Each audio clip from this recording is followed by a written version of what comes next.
урматтуу деген сөзгө тилим келбей атат. Коллегалар, 5 октябрда площадька 20 миң кыргызстандык жарандар келди. Арасында 90% жаштар келди.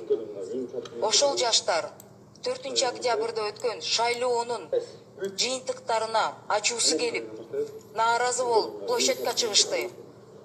Трибунада аларды чакыргандардын арасында мен болдум. Эмнеге?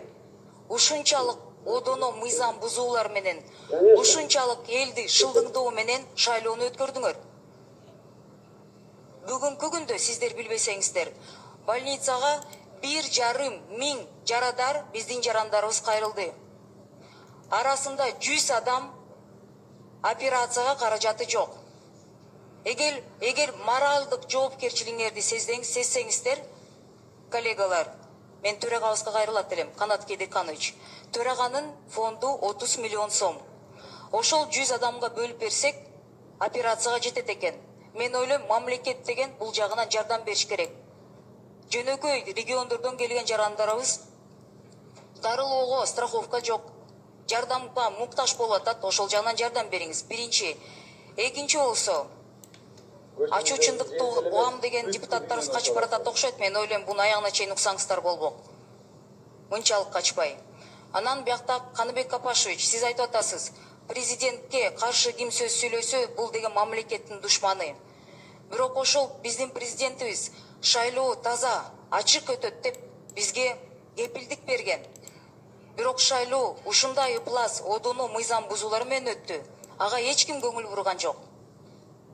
Сооронбай Шарипович бул жерде моралдык жоопкерчилигин сезип жатат деп мен ишетким келет. Элдердин баары сыртка чыккан элдер жөндөн жөн келишкен жок. Ар бирөөбүз өзүбүздүн участогубузда ким, кайсы партия, кайсы кандидат добушту сатып алуу менен, форма 2 менен кандай иштеген Кыргызстандын баары билет. Бирок ошондо площадька жөндөн жөн эле шайлоонун натыйжасына гана эмес, пандемия учурунда өкмөт таштап кеткен деп, 600 миллион долларды натыйжасын көргөн жокпуз деп биздин жаштар чыкты. 30 жылдан бери мигрант болуп жүрөбүз деп биздин жаштар чыкты. Мен ошол элибизге площадька чыккан 20 миң калкыбызга кайрылам. Мен ошолордон кечирим сурайм. Жаштардын революциясы ишке ашкан жок. Бизди кечиргиле, башыңызга мен турдум. Жаштар биз турдук. Кайра эле эскилерге биз алдандык. Революция натыйжасы уурдалып кетти. Мен кечирим сурайм ошого. Мен ойлойм, көп каталарды эске алып, ошол площадька чыккан 20 миң адам. Чыныгы батырларсыңар. Ошол адамдарды коомдукка эч ким алууга моралдык укугу жок. Ошол адамдарды региондордон кысымга алам десеңиздер, 20 миң кайра чогулат. Ошол нерселер токтош керек. Төрагага дагы бир жолу кайрылып кетем. Фонддо 30 миллион сом бар. Бүгүнкү күндө мына микрохирургия глазада көзүн жоготкон. Оор операцияга 3 миң доллар бир операциясы керек экен. Колдон келишинче биз жардам берип жатабыз, бирок алар суранышты. Мамлекет барбы? Жардам бересиңерби деп. Ошол жагына көңүл буруңуздар. Анан урматтуу туугандар, келе жаткан шайлоодо мекеним Кыргызстан, биримдик Кыргызстан 3 партия үчүн площадька 20 миң адам жөн чыккан жок. 1,5 миң адам жаракат алды.